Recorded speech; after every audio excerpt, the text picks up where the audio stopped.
Hi අද වෙනස් තැනක මම මේ වීඩියෝ එක කරන්නේ මගේ ගේ ඇතුළෙම කුස්සියේ. උදේ තිබ්බා IDH හොස්පිටල් එකේ ડોක්ටර් එරංග නාරංගොඩ කායික විශේෂඥ වෛද්‍යත් එක්ක ඩෙන්ගු සම්බන්ධයෙන් ඉන්ටර්විව් එකක්. මේක කරේ මගේ ලයන්ස් ක්ලබ් එක ගොතටුව නිව් සෙන්චරි ලියෝස් කියන ලයන්ස් ක්ලබ් එක අයිති වෙන්නේ ලයන්ස් ඩිස්ට්‍රික් 306D6 එකේ රීජන් එක 2A අපේ ක්ලබ් එක අයිති වෙන්නේ. ඉතින් ඒක හරහා තමයි අපි ඕගනයිස් කරගත්තේ අද how to defeat dengue කියන සබ්ජෙක්ට් එක යටතේ අද ඉන්ටර්විව් එකක් කරා.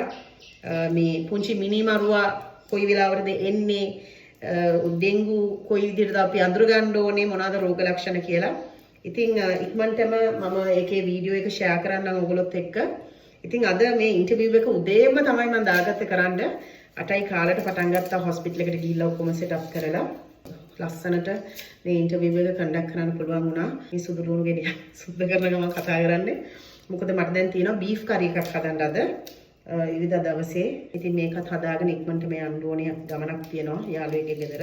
මම ඔල්රෙඩි ඒක මැරිනේට් කරලා තියෙන්නේ. මම එතකොට මේ මම හොඳට හොදලා කෑලි කපාගෙන අවශ්‍ය ප්‍රමාණයට මම එකතු කර ගන්නවා. ඒ අවශ්‍ය ප්‍රමාණයට ලුණු. එතකොට ඒකටම මම එකතු කරනවා මිරිස් කුඩු, කහ කුඩු ස්වල්පයක්, ඒ වගේම මේ විනාකිරි.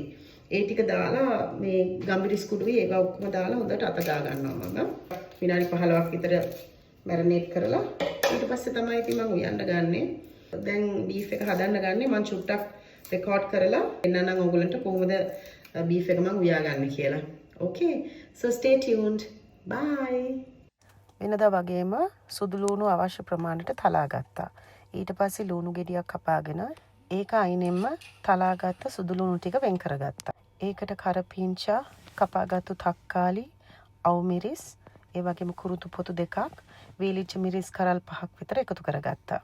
රත් වෙච්ච හට්ටියට පොල් තෙල් මේස හැඳි 2මාරක් විතර එකතු කරා. මස් කරි වලින් මේස හැන්දක්, තුන් පහ වලින් මේස හැන්දක්, ගම්බිරිස් කුඩු තේ හැන්දක් එකතු කරගෙන ලුණු කුඩු තේ හැන්දක් එකතු කරගෙන හොඳට මේ වගේ තෙලෙන් බැද ගන්න ඕනේ. ඊට පස්සේ මම කරේ අර කපාගත්ත ලුණු සුදු ලුණු ටික ඉස්සෙල්ලා එකතු කරගන්නවා. එකතු කරගෙන මේ වගේ හොඳට කවලම් කරගන්න තෙලේ ටෙම්පරාදු වෙන විදිහට. විනාඩියක් විතර මේ වගේ හොඳට ටෙම්පරාදු වෙද්දී මේකට මම එකතු කරා වේලිච්ච මිරිස් කරල් 5, කපාගත්තු අවු මිරිස් ටික, කරපිංචා, ඒ දේවල් සියල්ල එකතු කරගෙන හොඳට කවලම් කරගන්න. මේක හොඳට මේ ටෙම්පරාදුවේ බැදෙන්න ඕනේ. ඊට පස්සේ මං කරේ මේ මැරිනේට් කරගත්ත මස් ටික ටෙම්පරාදුවට එකතු කරගත්තා. බෝන් කටු 5ක් විතර තියෙන නිසා ඒ ඔක්කොම මේ හට්ටිය කවලම් කරගන්න බෑ.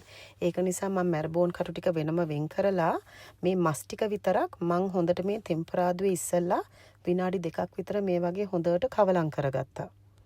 කලින් කපාගෙන තිබ්බ තක්කාලි ගෙඩියත් මම මේ වෙලේ මේකට එකතු කරා. ගෙදර තිබ්බ එක අල ගෙඩියයි ඒ අල ගෙඩියත් කපලා දාගත්තා. ඊළඟට හොඳට මේක කවලම් වෙන්න ඕනේ විනාඩියක් විතර.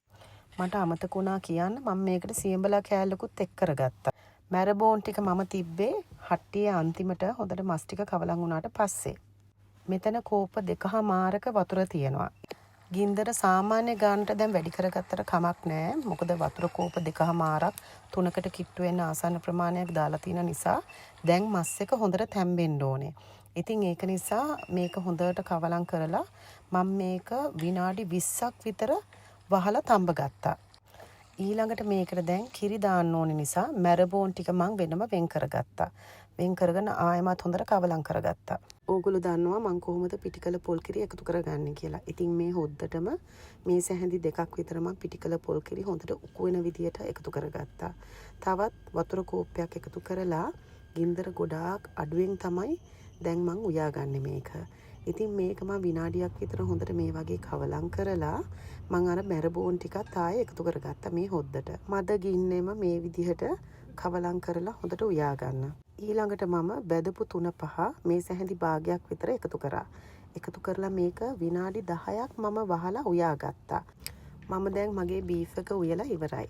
දැන් මේ අවසාන අදියර බලන්න මේක ලස්සනට හොද්ද හොඳට ඇවිල්ලා තියෙනවා. හොඳට 3-5 අල්ලලා තියෙනවා මස් වලට. ඉතින් ඔන්න බීෆ් එක හදලා ඉවරයි. thank you very much patiently බලන් හිටපු හැමෝටම ඒ වගේම වීඩියෝස් වලට පින්තූර වලට කමෙන්ට් කරන අයට ලයික් කරන අයට හැමෝටම thank you. නෙගටිව් කමෙන්ට්ස් වලට thank you very much. හැමෝටම ආදරේ. ඒ වගේම ආය දවසක වීඩියෝ එකකින්ම හමු වෙමු.